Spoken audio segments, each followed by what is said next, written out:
Okay, hello everyone. അപ്പോൾ നമുക്ക് block 3യിലേക്ക് പോവാം. മാനേജർ എക്കണോമിക്സിൻ്റെ ബ്ലോക്ക് 3 എന്ന് പറയുന്നത് പ്രൊഡക്ഷൻ ആൻഡ് കോസ്റ്റ് അനാലിസിസ് ആണ്. അതിൻ്റെ അകത്ത് വരുന്നത് പ്രൊഡക്ഷൻ ഫംഗ്ഷൻ ഉണ്ട്, ഷോർട്ട് റൺ കോസ്റ്റ് ഉണ്ട്, ലോങ് റൺ കോസ്റ്റ് ഉണ്ട്. അപ്പോൾ ഈ പറയുന്ന പോലെ തന്നെ നമ്മൾ നേരത്തെ എന്ത് കണ്ടു? ഡിമാൻഡിൻ്റെ ഫംഗ്ഷൻ കണ്ടു. ഓക്കെ, ഡിമാൻഡിൻ്റെ ഫംഗ്ഷൻ കണ്ടു അല്ലെ? പ്രൊഡക്ഷൻ്റെ ഫംഗ്ഷൻ പറയുന്നുണ്ട്. അപ്പോൾ പ്രൊഡക്ഷനെ ബാധിക്കുന്ന ഫാക്ടേഴ്സ് എന്തൊക്കെയാണ്? ലേബർ ഉണ്ടാവാം, പിന്നെ മെറ്റീരിയൽ അവൈലബിലിറ്റി ഉണ്ടാവും, അങ്ങനെ എന്തൊക്കെ ഉണ്ടോ അതൊക്കെ വെച്ചിട്ട് ഒരു ഫംഗ്ഷൻ വരുന്നത് എങ്ങനെയായിരിക്കും, എലമെൻറ്റ്സ് എന്തായിരിക്കും, അതൊക്കെ ആയിരിക്കും പ്രൊഡക്ഷൻ ഫംഗ്ഷൻ്റെ അകത്ത് വരുന്നത്. ഷോർട്ട് റൺ കോസ്റ്റ് എന്ന് പറയുമ്പോൾ പറയുന്നുള്ളൂ, ഷോർട്ട് ടേമിന് വേണ്ടിയിട്ടുള്ള, തൽക്കാലം ബിസിനസ് നിലനിന്ന് പോകാൻ വേണ്ടിയിട്ട് എന്തൊക്കെ കോസ്റ്റുകളുണ്ട്. ഇൻ ലോങ് റൺ നോക്കുമ്പോൾ എന്തൊക്കെ കാര്യങ്ങളും കൂടെ ഉൾപ്പെടണം, എന്നാലും കംപ്ലീറ്റ് ആവുന്നുള്ളൂ. നമ്മുടെ വാല്യൂ, ബിസിനസ്സിൻ്റെ വാല്യൂ എന്നൊരു സാധനം നോക്കുമ്പോൾ ഇത് മാത്രം നോക്കിയാൽ പോരാ, ഷോർട്ട് ടേം കോസ്റ്റ് മാത്രം നോക്കിയാൽ പോരാ, ലോങ് റണ്ണിലെ കോസ്റ്റും കൂടെ നോക്കണം. അത് എന്തൊക്കെയാണെന്നൊക്കെ ഉള്ളതാണ്. നോക്കാം, പ്രീവിയസ് ഇയർ ക്വസ്റ്റൻ പേപ്പറിൽ എന്തൊക്കെ വന്നിട്ടുണ്ടെന്ന് നോക്കാം. അതനുസരിച്ച് നമുക്ക് ഡിസ്കസ് ചെയ്ത് പോകാം. ഓക്കെ, ആദ്യത്തെ ക്വസ്റ്റ്യൻ പേപ്പർ, അതായത് ജൂൺ 2022 ക്വസ്റ്റ്യനാണ്. Briefly explain the production function with 2 variable input എന്നാണ് പറയുന്നത്. ഓക്കെ, 2 വേരിയബിൾ ഇൻപുട്ടുള്ള പ്രൊഡക്ഷൻ ഫംഗ്ഷനെ ഒന്ന് എക്സ്പ്ലെയിൻ ചെയ്യാം, നമുക്ക് നോക്കാം. സോ ഇതാണ് പറയുന്നത് പ്രൊഡക്ഷൻ ഫംഗ്ഷൻ. ഒരു ഉദാഹരണം ഒരു തുടക്കത്തിൽ പറയുന്നത് നല്ല ഉദാഹരണമാണ്. നമുക്ക് എന്ത് ചെയ്യണം? ആപ്പിൾ പ്രൊഡ്യൂസ് ചെയ്യണമെന്നുണ്ടെങ്കിൽ നമ്മുടെ ഇൻപുട്ട് എന്തൊക്കെയായിരിക്കും? Land, seed, fertile, water, labour, machinery. ചില മെഷീനറി നടാനും കളയ്ക്കാനും ആയിട്ടുള്ള മെഷീനറി എല്ലാം അതിൻ്റെ അകത്ത് എന്താണ്? ഇൻപുട്ടുകളാണ്. അതിൽ നിന്ന് കിട്ടുന്ന ഔട്ട്പുട്ടാണ് ആപ്പിൾ. അപ്പോൾ ഈ പ്രൊഡക്ഷൻ്റെ ഫാക്ടേഴ്സ് എന്ന് കൊണ്ട് ഉദ്ദേശിക്കുന്ന ഈ കൊടുത്ത ഇൻപുട്ടുകളാണ്. അപ്പോൾ ഫംഗ്ഷൻ പറയുന്നത് എന്താണ്? നമുക്ക് ക്യൂ എന്ന് പറയുന്ന ഒരു ഔട്ട്പുട്ട് ഉണ്ടാക്കിയെടുക്കണമെങ്കിൽ എന്തൊക്കെ ഫാക്ടേഴ്സ് നമ്മൾ ഇൻപുട്ടായിട്ട് കൊടുക്കണം, ആ ഒരു റിലേഷൻഷിപ്പ് കാണിക്കുന്നതാണ് എന്തെന്ന് പറയുക, പ്രൊഡക്ഷൻ ഫംഗ്ഷൻ എന്ന് പറയുന്നത്. നമുക്ക് ക്വസ്റ്റ്യനിൽ ചോദിച്ചിട്ടുണ്ടായിരുന്ന 2 ഇൻപുട്ടുള്ള ഒരു പ്രൊഡക്ഷൻ ഫംഗ്ഷൻ അത് എങ്ങനെയായിരിക്കും? അതാണ് ഈ കാണുന്നത്. Q is equal to function of L and K. L എന്ന് ഉദ്ദേശിക്കുന്നത് ലേബറാണ്, കെ എന്ന് ഉദ്ദേശിക്കുന്നത് ക്യാപിറ്റൽ. പണവും വേണം, ലേബറും വേണം. അതാണ് ഏറ്റവും shortest form of production function എന്ന് പറയുന്നത്. ഓക്കെ, ഇതിനൊന്ന് വിശദീകരിച്ച് എഴുതുക, ഉദാഹരണം കൊടുക്കുക എന്നൊക്കെയുള്ള പരിപാടികളാണ് ക്വസ്റ്റൻ വെച്ച് ചെയ്യേണ്ടത്. ഉദാഹരണം കിട്ടിയല്ലോ. പ്രൊഡക്ഷൻ ഫംഗ്ഷൻ കൊണ്ട് ഉദ്ദേശിച്ചത് മാത്തമാറ്റിക്കൽ നമ്മൾ എന്ത് റെപ്രസെൻറ്റ് ചെയ്യാണ്, ഇത്ര ഔട്ട്പുട്ട് കിട്ടാൻ എന്തുമാത്രം ഇൻപുട്ടുകൾ നമ്മൾ കൊടുക്കണം, എന്തൊക്കെ പ്രൊഡക്ഷനിലേക്ക് നമ്മൾ കൊണ്ടുവരണം എന്നുള്ളതാണ്. ഓക്കെ, വേറെന്ത് ചോദിച്ചിട്ടുണ്ടെന്ന് നോക്കാം. തൊട്ട് താഴെ ചോദിക്കുന്നുണ്ട്, what are the cost concepts frequently used in the marginal decision making process, briefly discuss. അപ്പോൾ ഒരുപാട് കോസ്റ്റുകൾ, ഒരുപാട് ടൈപ്പ് ഓഫ് കോസ്റ്റുകൾ നമുക്ക് പഠിക്കാനുണ്ട്. നമ്മളത് എന്ത് ചെയ്യാം നോക്കാം. ഓക്കെ, ഇതിനകത്ത് നോക്കുന്നുണ്ട്, നമുക്ക് നോക്കാം. ഇതാ ഇവിടെ പറയുന്നുണ്ട് actual cost, opportunity cost, explicit, implicit cost, accounting. ഈ ഓരോ കോസ്റ്റുകളാണ്. നമുക്കൊന്ന് ഓടിച്ച് നോക്കിയപ്പോൾ എല്ലാം. ഓക്കെ, ആദ്യം പറയുന്നത് ആക്ച്വൽ കോസ്റ്റും ഓപ്പർച്യൂണിറ്റി കോസ്റ്റ്. നമ്മൾ കഴിഞ്ഞ ഒരു വീഡിയോയിൽ പറഞ്ഞ കാര്യമാണ്. ആക്ച്വൽ കോസ്റ്റ് എന്ന് പറയുന്നത് എന്ത് തന്നെയാണ്? ഈ പറയുന്ന പോലെ തന്നെ നമുക്ക് ആക്ച്വലി നമ്മുടെ കയ്യിൽ നിന്ന് സ്പെൻഡായ തുക. ഓപ്പർച്യൂണിറ്റി കോസ്റ്റ് എന്ന് പറയുന്നത് cost of best next alternative forgone. ഞാൻ ഒരിക്കൽ പറഞ്ഞ കഥ വീണ്ടും പറയുന്നു. നിങ്ങൾക്ക് സ്വന്തമായിട്ട് എന്തുണ്ട്? ഒരു കടം ഉണ്ട്, ഒരു കടമല്ല, കടമുറി ഉണ്ട്. കടമുറി നിങ്ങൾ എന്ത് ചെയ്യുന്നു? നിങ്ങൾക്ക് 2 ഓപ്ഷൻ, ഒന്ന് വാടകയ്ക്ക് കൊടുക്കാം, ഒന്ന് നിങ്ങൾക്ക് സ്വന്തമായിട്ട് കച്ചവടം നടത്താം. വാടകയ്ക്ക് കൊടുത്താൽ നിങ്ങൾക്ക് എന്ത് കിട്ടും? മാസം 10,000 രൂപ ഒന്നും അറിയാതെ കിട്ടും. എന്നാൽ നിങ്ങളിത് സ്വന്തമായിട്ട് നടത്തുകയാണെങ്കിലോ അതിൻ്റേതായ ചിലവുകളും കാര്യങ്ങളൊക്കെ ഉണ്ട്. അപ്പോൾ ഓപ്പർച്യൂണിറ്റി കോസ്റ്റ് കൊണ്ട് ഉദ്ദേശിക്കുന്നത് എന്താണ്? നമ്മളിവിടെ വേണ്ടാന്ന് വെച്ച സാധനത്തിനാണ് എന്തെന്ന് പറയുന്നത് ഓപ്പർച്യൂണിറ്റി കോസ്റ്റ്. ആക്ച്വൽ കോസ്റ്റ് എന്താണ്? നമുക്ക് യഥാർത്ഥത്തിൽ കിട്ടുന്ന ഒരു സംഭവം ഉണ്ടല്ലോ, മനസ്സിലായല്ലേ? അപ്പോൾ നമുക്ക് യഥാർത്ഥത്തിൽ നമ്മൾ സ്വന്തമായിട്ട് ബിസിനസ് ചെയ്യുമ്പോൾ കിട്ടുന്നൊരു തുകയുണ്ടല്ലോ, അതാണ് അവിടുത്തെ കോസ്റ്റ് എന്ന് പറയുന്നത്. ആ ഡിഫറൻസ് മനസ്സിലാക്കുക. ആക്ച്വൽ കോസ്റ്റ് യഥാർത്ഥത്തിൽ കിട്ടുന്നതാണെങ്കിൽ, ഓപ്പർച്യൂണിറ്റി കോസ്റ്റ് നമ്മുടെ വേണ്ടാന്ന് വെച്ചാൽ ഓൾട്ടർനേറ്റീവിൻ്റെ കോസ്റ്റാണ്. പിന്നെ പറയുന്നു എക്സ്പ്ലിസിറ്റും ഇംപ്ലിസിറ്റ് കോസ്റ്റും. പേര് പറയുന്ന പോലെ തന്നെ എക്സ്പ്ലിസിറ്റ് കോസ്റ്റ് എന്താണ്? ആക്ച്വലാണ്, യഥാർത്ഥത്തിൽ ഉള്ളൊരു കോസ്റ്റാണ്, സാധാരണ നമ്മുടെ കോസ്റ്റ് തന്നെയാണ്. ഇംപ്ലിസിറ്റ് കോസ്റ്റ് യഥാർത്ഥത്തിൽ നോക്കുമ്പോൾ ഒരു കോസ്റ്റായിട്ട് തോന്നുന്നിട്ടില്ല, ബട്ട് എന്താണ്, അതൊരു ഇംപ്ലൈ ചെയ്യുന്നൊരു കോസ്റ്റാണ്. ഇംപ്ലൈഡ് ആവുന്നത്, മനസ്സിലായി? അത് കാണുമ്പോൾ നമുക്ക് അറിയത്തില്ല, പക്ഷേ ഇംപ്ലൈഡ് ആയിട്ടുണ്ട് ആ കോസ്റ്റ്. ഈ പറഞ്ഞ എക്സാമ്പിൾ അതിന് തിരിച്ചെന്ന് ചിന്തിച്ചാൽ മനസ്സിലാവും. ഓപ്പർച്യൂണിറ്റി കോസ്റ്റ് പോലെ തന്നെയാണ് ഇംപ്ലിസിറ്റ് കോസ്റ്റ്. ഓക്കെ, നമുക്ക് ഒരു ബിസിനസ് തുടങ്ങാം. ഓക്കെ, നമ്മൾക്കൊരു ബിസിനസ് തുടങ്ങുമെന്ന് വിചാരിച്ചു. നമ്മൾ എന്ത് ചെയ്തു? പുറത്ത് പോയി ഒരു മുറി വാടകയ്ക്ക് എടുത്തു. ആ മുറിക്ക് നമ്മൾ മാസം 3,000 രൂപ കൊടുക്കുന്നു. ഇത് നമ്മുടെ എക്സ്പ്ലിസിറ്റ് കോസ്റ്റാണ്. എന്നാൽ ഇംപ്ലിസിറ്റ് കോസ്റ്റ് എന്ന് പറയുമ്പോൾ എന്താണെന്ന് അറിയാമോ? നിങ്ങൾ മുറി വാടകയ്ക്ക് എടുക്കുന്നില്ല, പകരം നിങ്ങളുടെ വീട്ടിൻ്റെ അടുത്ത് കിടന്ന നിങ്ങളുടെ സ്വന്തം ഒരു റൂമിനെ എന്ത് ചെയ്യുന്നു, അല്ലെങ്കിൽ വാടക കൊടുക്കാൻ നിങ്ങൾ ഇട്ടിരുന്ന ഒരു റൂമിനെ എടുത്ത് നിങ്ങൾ എന്ത് ചെയ്യുന്നു? ബിസിനസ് തുടങ്ങുന്നു. അപ്പോൾ നിങ്ങൾക്ക് എന്തില്ല, എക്സ്പ്ലിസിറ്റായിട്ട് നിങ്ങൾക്ക് അവിടെ വാടക കൊടുക്കേണ്ട ആവശ്യമില്ല. പക്ഷേ ഇംപ്ലൈഡ് ആയിട്ട് നിങ്ങൾ എന്ത് ചെയ്യുന്നുണ്ട്? നിങ്ങൾ വെളിയിൽ കൊടുത്താൽ വാടക കിട്ടേണ്ടിയിരുന്ന സ്ഥലത്തല്ലേ നിങ്ങളിപ്പോൾ എന്ത് ചെയ്യുന്നത്? ഒരു ബിസിനസ് നടത്തുന്നത്. അപ്പോൾ ഇംപ്ലൈഡ് ആയിട്ട് നിങ്ങൾക്ക് കിട്ടേണ്ട വാടക നഷ്ടപ്പെടുന്നതിനെ നിങ്ങളുടെ ചിലവായിട്ട് വേണമെങ്കിൽ കണക്കാക്കാം അല്ലേ. നിങ്ങൾ ആർക്കും വാടകയായിട്ട് പൈസ കൊടുക്കുന്നില്ല, പക്ഷേ എന്ത് ചെയ്യുന്നുണ്ട്, നമ്മുടെ കയ്യിൽ നിന്ന് പൈസ നഷ്ടമാവുന്നുണ്ട്. എന്താണ്, അതൊരു ചിലവായിട്ട് കണക്കാക്കാം. ഓക്കെ, അങ്ങനെ ഇംപ്ലൈഡായിട്ട് നമുക്ക് കണക്കാൻ പറ്റുന്ന കോസ്റ്റാണ് ഇംപ്ലൈഡ് കോസ്റ്റ് എന്ന് പറയുന്നത്. പിന്നെ അക്കൗണ്ടിങ് കോസ്റ്റ്, എക്കണോമിക് കോസ്റ്റ് പറയുന്നുണ്ട്. ഈ കാണുന്ന ഒരു ഉദാഹരണം തന്നെയാണ് അത് എക്സ്പ്ലെയിൻ ചെയ്യാൻ ഏറ്റവും നല്ല സംഭവം എന്ന് പറയുന്നത്. നോക്കിയിടാ, ഇതൊരാൾക്ക് നടന്ന സെയിലാണ്. 8 ലക്ഷം രൂപ സെയിൽ നടന്നു. ഇത് സാധാരണ നമ്മൾ ചെയ്യുന്ന സാധനമാണ്. ഓക്കെ, അക്കൗണ്ടൻറ്റിൻ്റെ ഒരു കാഴ്ചപ്പാടാണ് അക്കൗണ്ടിങ് പ്രോഫിറ്റ് എന്ന് പറയുന്നത്. 6 ലക്ഷം രൂപയുടെ സാധനം വിറ്റു, 8 ലക്ഷം രൂപയുടെ കച്ചവടം നടത്തി, 40,000 സാലറി കൊടുത്തു, ഡിപ്രിസിയേഷനായിട്ട് 1 ലക്ഷം രൂപ ഉണ്ട്, ചിലവെല്ലാം കൂടി 6,50,000. നമുക്ക് കിട്ടിയ സെയിൽസ് 8 ലക്ഷം, ഡിഫറൻസ് 1 ലക്ഷം രൂപ അക്കൗണ്ടിങ് പ്രോഫിറ്റ് ഉണ്ട്. എന്നാൽ അവിടെ ഇത് എക്കണോമിക്സിൻ്റെ ഒരു കാഴ്ചപ്പാടി നോക്കിയപ്പോൾ 8 ലക്ഷം രൂപ സെയിൽസ് നടന്ന് കിട്ടി, 6 ലക്ഷം രൂപ കോസ്റ്റ് ഓഫ് ഗുഡ്സ് ഉണ്ട്. കോസ്റ്റ് ഓഫ് ഗുഡ്സ് എന്ന് വെച്ചാൽ നമ്മൾ വിറ്റ സാധനത്തിൻ്റെ വാങ്ങിയ വില, സാലറി കൊടുത്തു. ഓക്കെ, ഈ 6 ലക്ഷം രൂപ അവിടെ ഉണ്ട്, പക്ഷേ നമ്മൾ ഇംപ്ലിസിറ്റ് കോസ്റ്റുകൾ നോക്കിയിട്ടില്ല. നോക്കിയടാ, ഉടമസ്ഥൻ തന്നെയാണ് അവിടെ മാനേജറായിട്ട് നിന്നത്. ഇതേ സ്ഥാനത്ത് അയാൾ ഒരു മാനേജറെ വച്ചിരുന്നെങ്കിൽ ഒരു 50,000 സാലറി കൊടുക്കണ്ടേ, അതും നമ്മൾ ചിലവായിട്ട് തന്നെ കണക്കാക്കണം. അല്ലാത്ത പക്ഷം നമ്മൾ പ്രോഫിറ്റ് എന്ന് വിചാരിക്കുന്നതിൽ ശരിയില്ല. ആലോചിച്ച് okay, interest of owners equity, owner എന്ത് ചെയ്തു, അയാളെ വീട്ടിൽ നിന്ന് പൈസ കൊണ്ടുവന്നാണ് ബിസിനസ് നടത്തിയത്, പക്ഷേ ഇയാൾ ഇത് വെളിയിൽ നിന്ന് എടുത്തിരുന്നെങ്കിൽ പലിശ കൊടുക്കണ്ടേ, അതും കൂടെ നമ്മൾ കണക്കാക്കി. അപ്പോൾ 6,50,000 നിന്ന് 75,000 കൂടെ കണക്കാക്കുമ്പോൾ 75,000 രൂപ എന്തുള്ളൂ, ആക്ച്വൽ പ്രോഫിറ്റ് ഉള്ളൂ എന്നാണ് എക്കോണമി പറയുന്നത്. പക്ഷേ നമുക്ക് കയ്യിൽ എത്ര ഉണ്ട്, 1 ലക്ഷം ഉണ്ടെന്ന് പറയാം. പക്ഷേ ഇവരെന്താ പറയുന്നത്, പിന്നെ ആ 75,000 കൂടെ കണക്കാക്കി വെറും 75,000 ഉള്ളൂ എന്നേ പറയാൻ പറ്റത്തുള്ളൂ എന്നാണ് പറയുന്നത്. മനസ്സിലായില്ലേ?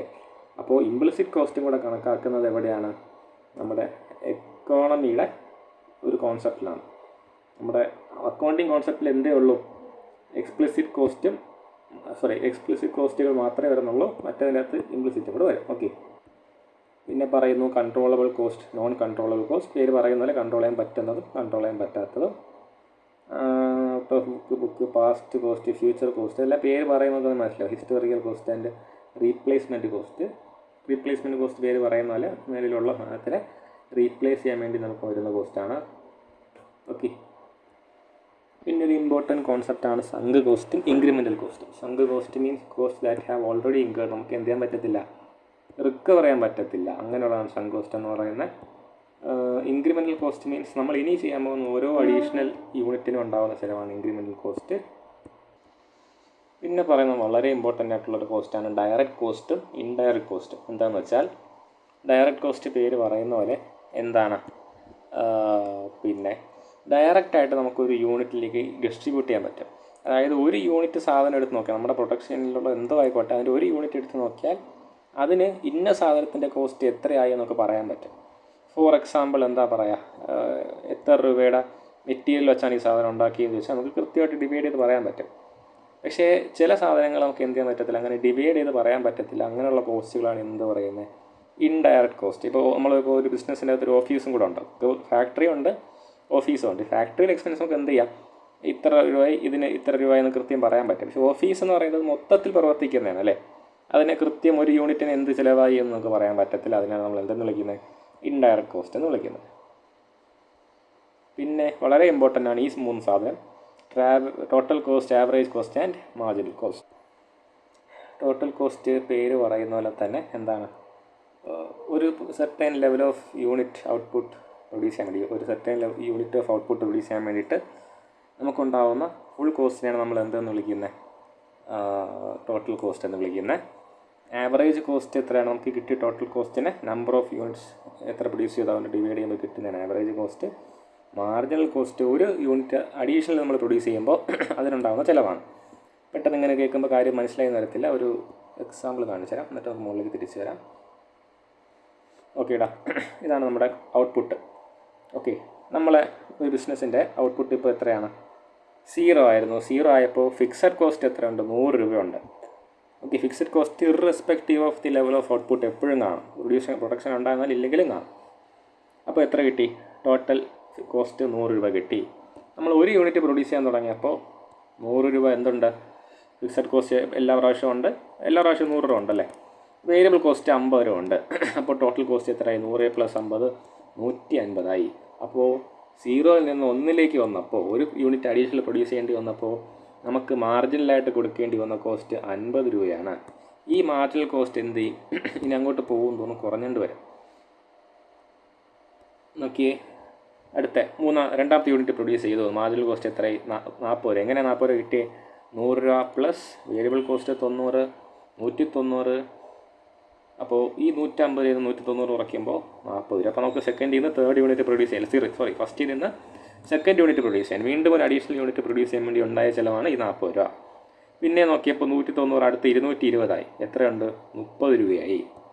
നോക്കിയടാ, ഈ മാർജിനൽ കോസ്റ്റ് ഒരു അഡീഷണൽ യൂണിറ്റ് പ്രൊഡ്യൂസ് ചെയ്യാനുള്ള കോസ്റ്റ് എപ്പോഴാണ് ഒപ്റ്റിമം ആവുന്നത്?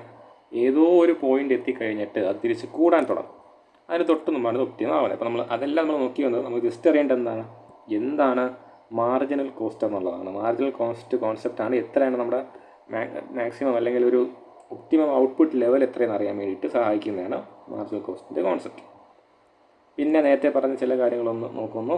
വേറെ ചില കോസ്റ്റുകൾ. ഷോർട്ട് റൺ കോസ്റ്റ് പറഞ്ഞ പോലെ എന്താണ്? തൽക്കാലം ബിസിനസ് നമുക്ക് റൺ ചെയ്ത് കൊണ്ട് പോകാനുള്ള കോസ്റ്റാണ്. ലോങ് റൺ കോസ്റ്റ് പറയുന്നത് എന്താണ്? നമുക്ക് ഇൻപുട്ടിനെ ചേഞ്ച് ചെയ്യാൻ പറ്റുന്നൊരു സ്ഥിതി, അത്രയും വലിയൊരു സ്ഥിതിയിൽ എത്തിയതിന് ശേഷമുള്ളൊരു കാര്യങ്ങൾ കൂടെ കണക്കിലെടുത്തിട്ട്, ഇപ്പോൾ നമ്മുടെ മെഷീനറി റീപ്ലേസ് ചെയ്യുക പോലുള്ള കാര്യങ്ങൾ കൂടെ കണക്കിലെടുത്തിട്ടുള്ളതാണ് ലോങ് റൺ കോസ്റ്റ് വരുന്നത്. പിന്നെ നമ്മൾ പറയാതെ വിട്ടുപോയൊരു സാധനം ഫിക്സഡ് കോസ്റ്റും വേരിയബിൾ കോസ്റ്റും എല്ലാവർക്കും അറിയാം.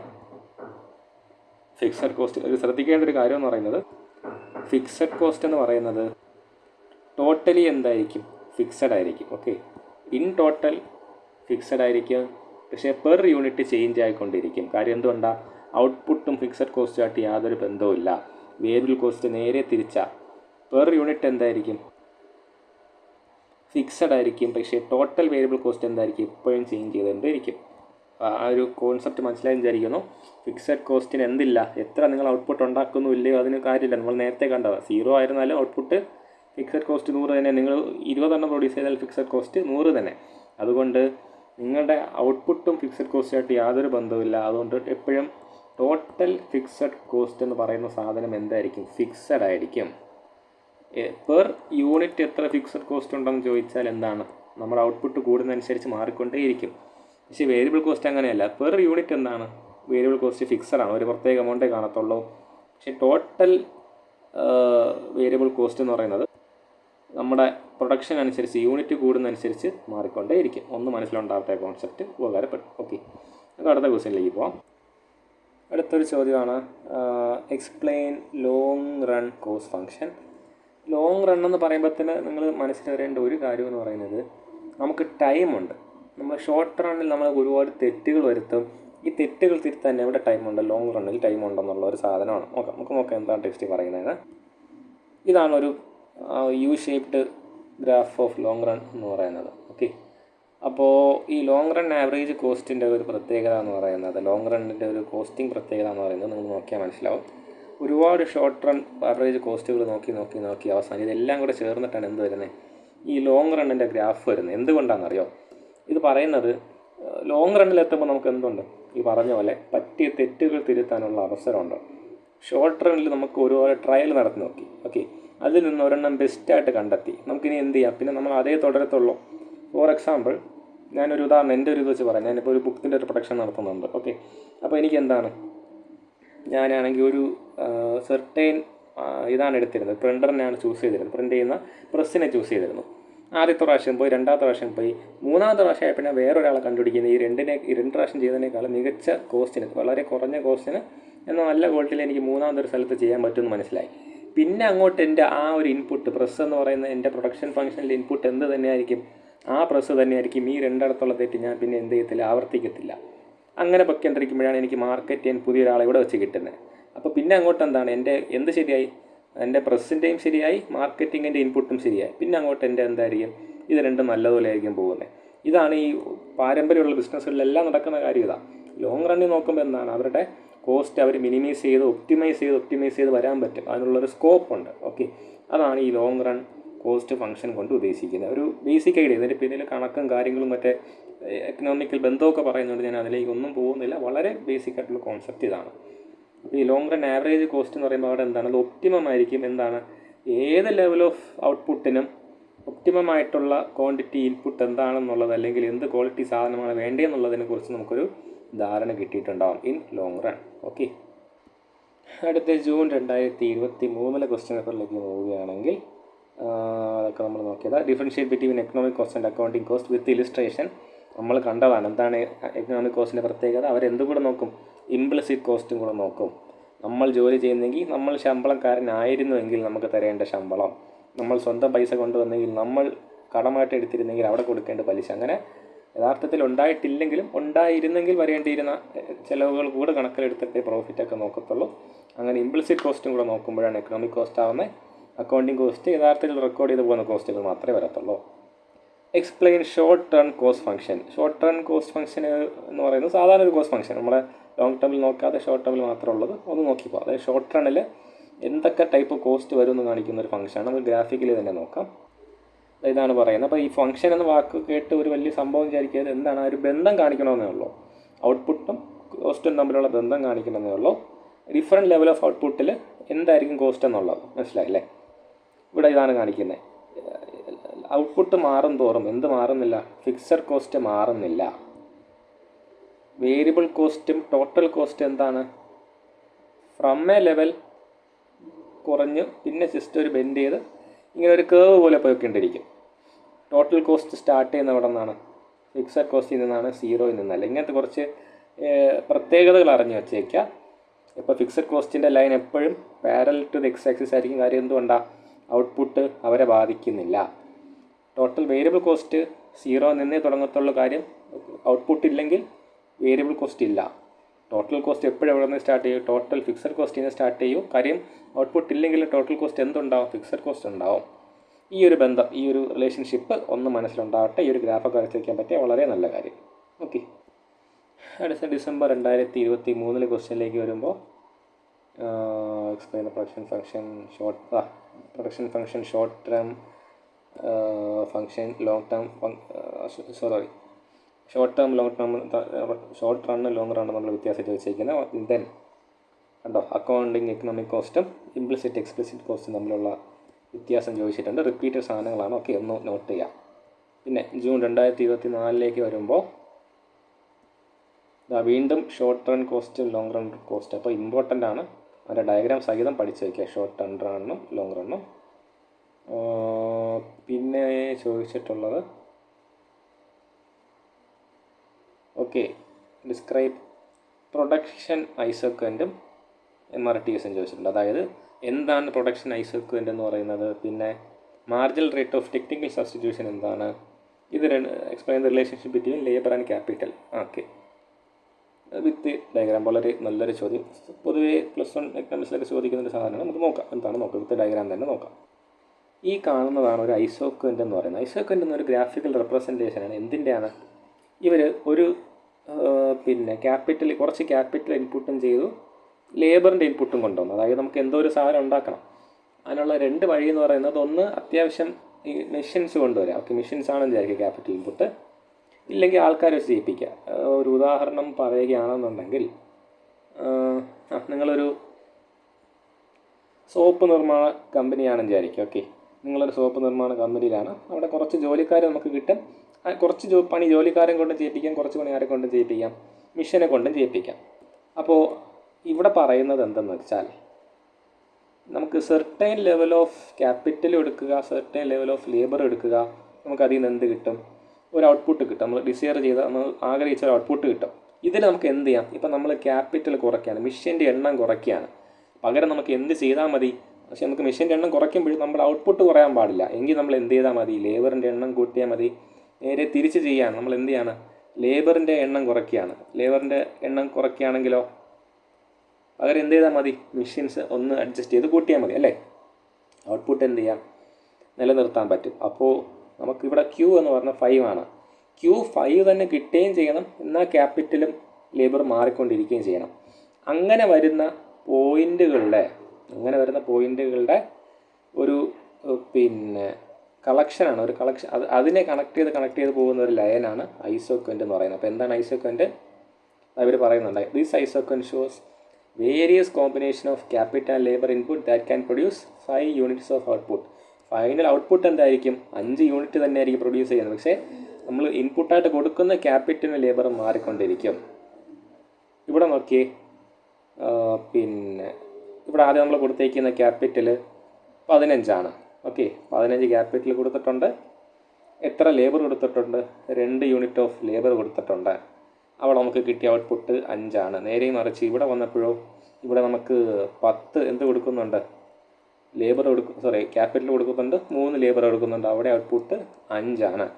ഇങ്ങനെ പോകുന്ന ഇങ്ങനെ ക്യാപിറ്റലും ലേബറിൻ്റെ ഇൻപുട്ട് മാറിക്കൊണ്ടിരിക്കും, പക്ഷേ ഔട്ട്പുട്ട് എന്തായിരിക്കും? സെയിം ആയിരിക്കും. ഇങ്ങനെ വെക്കൊണ്ടിരിക്കുന്ന കോമ്പിനേഷനുകളെ കണക്ട് ചെയ്യുന്ന ഒരു കർവിനാണ് എന്തെന്ന് വിളിക്കുന്നത്?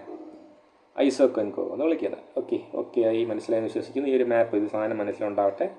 ഇത് സഹിതം എഴുതാനാണ് ചോദിക്കുന്നത്. ഇനി ഒരു സാധനം കൂടെ ചോദിച്ചിട്ടുണ്ട്, MRTS, marginal rate of technical substitution. നമ്മളിപ്പോൾ പറഞ്ഞതിൻ്റെ അകത്ത് എന്ത് നടക്കുന്നുണ്ട്? ഒരു സബ്സ്റ്റിറ്റ്യൂഷൻ നടക്കുന്നുണ്ടല്ലേ. നമ്മൾ ഒരു പോയിന്റിൽ നിന്ന് അടുത്ത പോയിന്റിലേക്ക് വരുമ്പോൾ ഒന്നുകിൽ ലേബർ കുറയും, ഇല്ലെങ്കിൽ എന്ത് കുറയണം? ക്യാപിറ്റൽ കുറയണം എന്നുള്ളതാണ്. അപ്പോൾ അങ്ങനെ വരുത്തിയ ആ ചേഞ്ചിൻ്റെ റേറ്റിനെയാണ് നമ്മളിവിടെ എന്തുകൊണ്ട് ഉദ്ദേശിക്കുന്നത്? Marginal rate of technical substitution കൊണ്ട് ഉദ്ദേശിക്കുന്നത്. ഇവിടെ ഡെൽറ്റ ഇങ്ങനെ ഇട്ടാൽ, ഒരു ട്രയാങ്കിൾ ഇട്ടാൽ അതിനർത്ഥം ചേഞ്ച് എന്നാണ് കേട്ടോ. കെ എന്ന് പറയുന്ന ക്യാപിറ്റലാണ്. ക്യാപിറ്റലുണ്ടായ change by change in labour. നമ്മൾ സിമ്പിൾ നോക്കുന്നില്ല, അതുകൊണ്ടാണ് ആ മോഡുലസിൻ്റെ അകത്ത് ഇട്ടേക്കുന്നത്. ഓക്കെ ഇതിനാണ് നമ്മൾ ആ ഒരു ഫിഗറിൻ്റെ, ആ ഒരു ഗ്രാഫിൻ്റെ സ്ലോപ്പ് എന്ന് പറയുന്നത്. ഞാൻ അത്ര ഡെപ്തിലേക്കൊന്നും പോകുന്നില്ല, ഒരു ബേസിക് ഐഡിയ ഉണ്ടാക്കി വയ്ക്കുക. എന്താണ് marginal rate of technical substitution? മാത്തമാറ്റിക്സും ആ കാര്യങ്ങളും വലിയ പിടിയില്ലാത്തൊരു പെട്ടെന്ന് കിട്ടത്തില്ല. ഇത്ര അറിഞ്ഞിരുന്നാൽ മതി. ഈ ഉണ്ടാകുന്ന ചേഞ്ച് ഉണ്ടല്ലോ, ഇങ്ങനെ വളഞ്ഞ് പോകുന്നുണ്ടല്ലോ, ഇങ്ങനെ നോക്കുമ്പോൾ വളഞ്ഞ് പോകുന്നു. ഈ ഒരു മൂവ്മെൻറ്റിൻ്റെ റേറ്റാണ് നമ്മൾ നോക്കുന്നത്, ഒരു സ്ലോപ്പിൻ്റെ അളവാണ് നമ്മൾ നോക്കുന്നത്. ആ വളഞ്ഞ് പോകുന്നതിൻ്റെ അളവാണ് marginal rate of technical substitution എന്ന് പറയുന്നത്. പേര് പറയുന്ന പോലെ ഒരു യൂണിറ്റിനെ മറ്റത് കൊണ്ട് റീപ്ലേസ് ചെയ്യുമ്പോൾ ഉണ്ടാകുന്ന ആ ഒരു റേറ്റിനാണ് പറയുന്നത്. ഓക്കെ ആണ് വിശ്വസിക്കുന്നു. എന്തെങ്കിലും ഉണ്ടെങ്കിൽ ചോദിക്കുക. അപ്പോൾ ഈ ഒരു ഇതിൻ്റെ അകത്ത് നമ്മൾ സ്ഥിരം കണ്ടത് എന്താണ് ഷോർട്ട് റൺ കോസ്റ്റ് ഫംഗ്ഷൻ, എന്താണ് ലോങ് റൺ കോസ്റ്റ് ഫംഗ്ഷൻ, ഒരുപാട് ചോദിച്ച് കണ്ടു, നോക്കുക. പിന്നെ വന്നത് എന്തായിരുന്നു? ടൈപ്പ് ഓഫ് കോസ്റ്റുകൾ സ്ഥിരം ചോദിക്കാറുണ്ട്. എക്സ്പ്ലിസിറ്റ്, ഇംപ്ലിസിറ്റ്, അക്കൗണ്ടിങ്, എക്കണോമിക്സ്, അതിൻ്റെ എക്സാമ്പിൾ സഹിതം ചോദിക്കാറുണ്ട്, നോക്കുക. ഇത് രണ്ടാണ് ഏറ്റവും കൂടുതൽ റിപ്പീറ്റ് ചെയ്ത് കണ്ടത്. ഇത് ലാസ്റ്റ് ക്വസ്റ്റ്യനിൽ മാത്രമേ കണ്ടുള്ളൂ. സ്റ്റിൽ നോക്കേണ്ടതാണ്, എല്ലാം ഒന്ന് നോക്കുക. ഇതിന് കൂടുതൽ ഇമ്പോർട്ടൻസ് കൊടുക്കുക. എന്തെങ്കിലും അറിയണം എന്ന് മനസ്സിലായില്ല എന്നുണ്ടെങ്കിൽ പറയാം, ഞാൻ അതിന് പറ്റി വീഡിയോ ചെയ്യാം. Thank you.